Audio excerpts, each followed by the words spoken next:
Hi,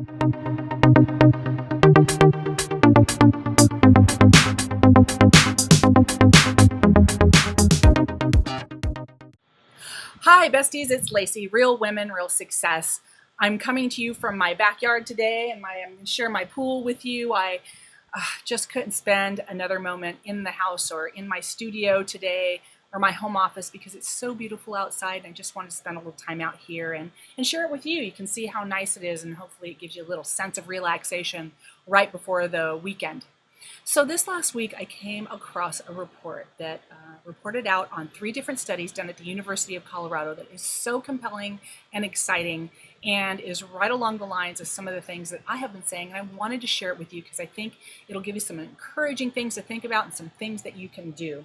This is about gender bias, and the 3 studies that were done at the University of Colorado were done to test gender bias, if it really is gender bias or racial bias, or is it something else? And this starts out with a few sentences I want to read to you right now. It says, there are more CEOs of large US companies who are named David than there are women CEOs. That's a stunning statistic. There's more Davids at the top than women. Davids are 4.5%, women are 4.1% of those corporate CEOs, and David's not even the most common name among corporate CEOs, it's John. So that would certainly seem to indicate that there's gender bias, but these studies indicate that it's something different, and they're calling it status quo bias. And I want to explain that to you because it's something that I have seen in my travels and something I have tried to have an impact on and seen the direct results of. So let's just get right into it. What the studies really show is that people want to go with strength. I've said this before. People want to go with strength. They want to go with the status quo. They don't want to be that person that takes a risk by doing something different. People are generally risk averse, okay? So what they found in these studies is that when they put different racial candidates or different gender candidates in front of a panel, if more of the candidates were men, they tended to pick a man. If more of the candidates were women, they tended to pick the woman. So that would seem to imply that if we just had more women applying for the positions, then we would status quo our way into more leadership positions. I've said time and time again, part of the reason that there's so many men at the top is they were there first and they're already there. They are playing right into that status quo bias. So we can have an impact on that. We can definitely have an impact on that. And I have some action items and some things for you to think about that maybe you can adjust your behavior a little bit to help have an impact on this. When I did a video on women supporting women and talked a little bit about a board meeting, a real board meeting that I had experienced that demonstrates this just perfectly. And this was before I knew about these studies. This is going back a few years, but there was a vote on the table for my board of directors. I've reported to a board of directors for my 30-year career, and this was a 26-member board of directors. It just so happened, this wasn't typical, but in this particular meeting, there were 2 men for an initiative and 3 women against this initiative. So, status quo, right? You would think the women would have won the day. And this is a really, really important nuance that it would be impactful for you to understand. So when it came for the men to talk, they spoke one at a time, and the first one said what he had to say and passed it off to the other man and said, this is what I have to say, this is why I'm against it, and I want to ask so-and-so if he has anything to say. And the next man said, thank you so much. I do have more to say, and this is what I would add on to that. It was interesting because neither of them said the same thing. It was even apparent maybe they disagreed a little bit. It was also apparent that they weren't going to verbalize that disagreement, and then they had talked ahead of time before the meeting. So they had actually planned their talking points. At least it came across that way. So now you get to the women. There's 3 women. They should win, right? That's the status quo. That's the strength. There's more of the women. But they did something that really hurt themselves. They didn't follow the same pattern as the men who supported each other around a table. They each spoke very independently. A couple of them made it a point to say they disagreed with the other person and that they actually wanted to go a little bit different direction. So by the time all 3 women were done talking, there was no alignment between them. It did not seem like they'd talked ahead of time. It seemed like they were maybe even a little self-promoting, trying to get their particular independent idea out there on the table. And so it was really like a vote of 1, 1, 1, and 2. So the 2 aligned 1. They came across as strong. They came across as the status quo, and people are risk averse. They want to go with strength. So the men won the day. So that's very instructive to us as women. It's not something we do as well as the good old boys club, but if you watch how they operate around a business table or a team meeting table, you'll see that they sort of watch for the direction that the other one is going, and they tag on and try to support each other. Women don't do that very well in the workplace, but we can and we should. So I implore you, if you are so inclined, to get together with your professional female besties at work and see if you can start building a camaraderie where you can start to support each other. It doesn't mean you have to agree on everything. These 2 men didn't agree, but they were aligned and they looked congenial, and they almost felt like they were holding hands mentally as they were presenting their different points of view.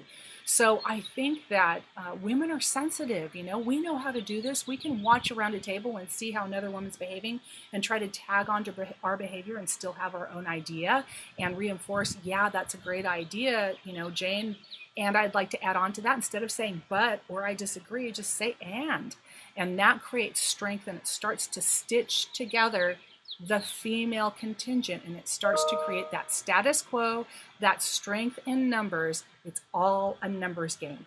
That's why men are so successful, because it's a numbers game. Again, what this study said is that when there's more women applying or more men applying, that's typically who the candidate is going to be who is selected.